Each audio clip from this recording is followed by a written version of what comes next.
New Orleans handed the jail keys to those who vowed to keep criminals out of jail. And sadly, today, we show that it worked.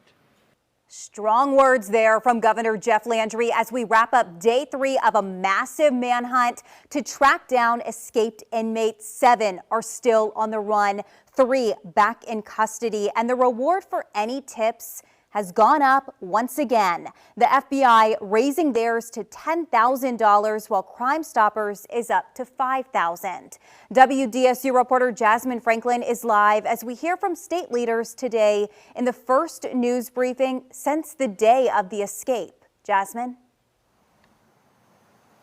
Elizabeth, the Orleans Parish Sheriff's Office, the one agency the public is just anxiously waiting to get an update from, was not at that press conference today. But we did hear from state leaders who say they are committed to utilizing every resource to find those 7 remaining escapees. These fugitives may not just be in New Orleans. They possibly moved out to other parishes and other states. Governor Jeff Landry is in New Orleans addressing the manhunt after 10 inmates escaped from the Orleans Justice Center and the failures he thinks it's exposed.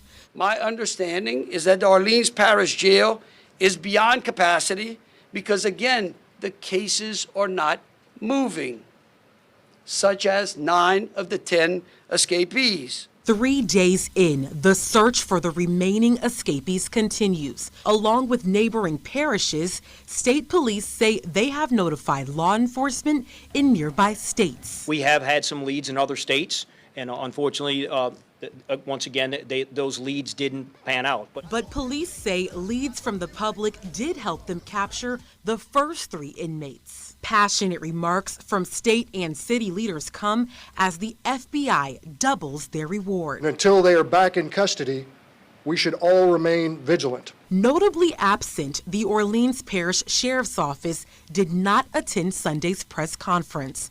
Governor Landry says he is taking immediate action, issuing executive orders and an audit reviewing the correctional facility. This massive jailbreak, which my statistics tell me could be the largest jailbreak in the history of the state, should never have happened. Landry says 9 out of the 10 inmates were awaiting trial. He says had they been convicted sooner, they would likely have been at a secure state facility. There is also no excuse for the way these cases are currently being mismanaged in our criminal justice system. Meanwhile, state police say they will continue tracking down each tip. Unfortunately, they have friends and family members who are helping them and concealing them and helping them move, which makes law enforcement's job more challenging.